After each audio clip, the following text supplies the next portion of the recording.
Karang mga buntaga mga kabisdak anaa ta diri karon sa Oceanica Resort, dating Salt Palms. Kumuha tayo na video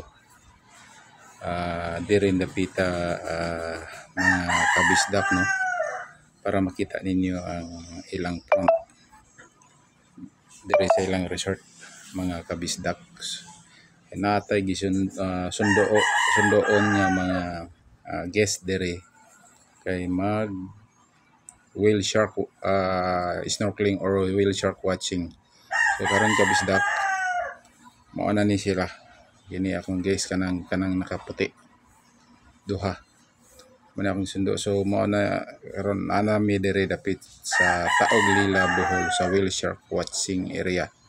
So karon nagwaiting kami para mag proceed na sila dito sa site kay mag-snorkeling sila, mga kabisdak.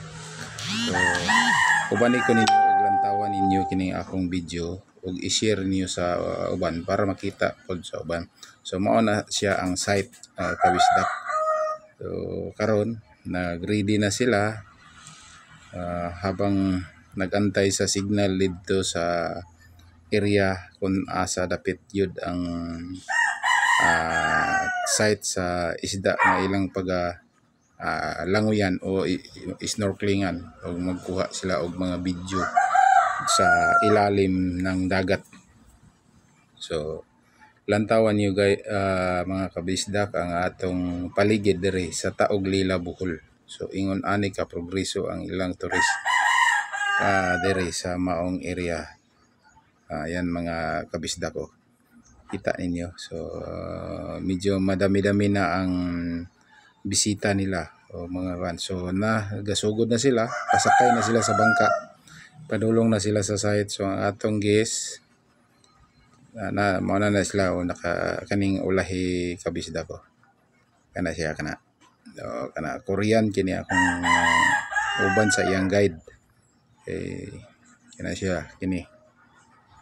So mao na sila. So karon proceed na sila dito sa laot para mag-snorkeling. So lantawan niyo ang paligid diri kabisdak.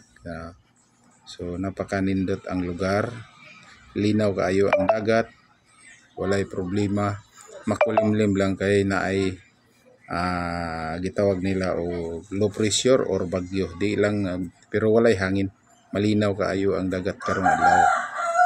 So mao na siya to, ana sila, padulong na sila dito, pa-proceed na dito sa site mismo kung asa dapit ang gitawag nila nga butanding o whale shark. So kanang maong balsa o bagakit